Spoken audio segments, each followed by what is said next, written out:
മൂലകം ഗോകുലം ഗ്രാൻഡിലേക്ക് ക്ഷണിക്കുന്നു. ഓഗസ്റ്റ് 1-ാം തീയതി വെള്ളിയാഴ്ച 5 മണിയോട് കൂടിയാണ് നമ്മളൊരു ശിങ്കാരി മേളത്തോടുകൂടി പ്രോഗ്രാം തുടങ്ങുക എന്നാണ് തുടങ്ങുന്നത്. അതിനുശേഷം 2 മണിക്കൂർ തിരികെയും കഴിഞ്ഞ ശേഷം ഓരോ ദിവസവും കലാപരിപാടികളുമുണ്ട്.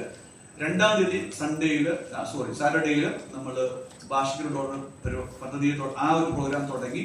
വുമൻസ് ഫോർ ഫീൽഡ് സ്കോളർഷിപ്പ് വിതരണം തുടങ്ങി. അങ്ങനെ ബിസിനസ് സെമിനാർ, സാഹിത്യ സെമിനാർ, പിന്നെ സ്വിം കേരള സ്വിം പ്രോഗ്രാമിന്റെ കലാശക്കൊട്ട്, അതോടൊപ്പം പ്രോസ്തറ്റിക് ലൈറ്റ് ഡിസ്ട്രിബ്യൂഷന്, ലിങ്ക് ഡിസ്ട്രിബ്യൂഷന് അങ്ങനെ തുടങ്ങി. പിന്നെ പബ്ലിക് മീറ്റിന്റെ ഒരു വാലറ്റ് ഫംഗ്ഷൻ 5 മണിക്കാണ്. അതിനുശേഷം കലാപരിപാടി. 3-ാമത്തെ ദിവസം അതിലേക്കും നിങ്ങളേവരെയും ക്ഷണിക്കുന്നു.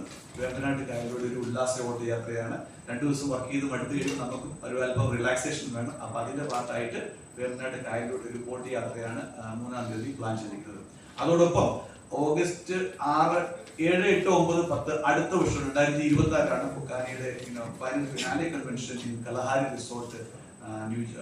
ഇവിടെയുള്ള നാട്ടിലുള്ള ആൾക്കാർക്കും വേണ്ടി ഡിസൈൻ ചെയ്തിരിക്കുന്ന ഫൊക്കാന മെഡിക്കൽ കാർഡ്. ഇത് 6 വലിയ ഹോസ്പിറ്റലുകളുമായിട്ടുള്ള ടൈപ്പ് ആണ്.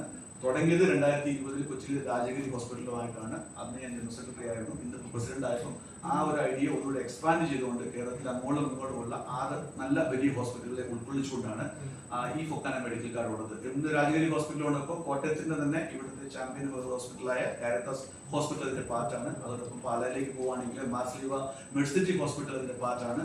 ഈ തിരുവല്ല ഭാഗത്തേക്ക് പോവുകയാണെങ്കിൽ ബിലീവേഴ്സ് ഹോസ്പിറ്റൽ അതിന്റെ പാർട്ടാണ്.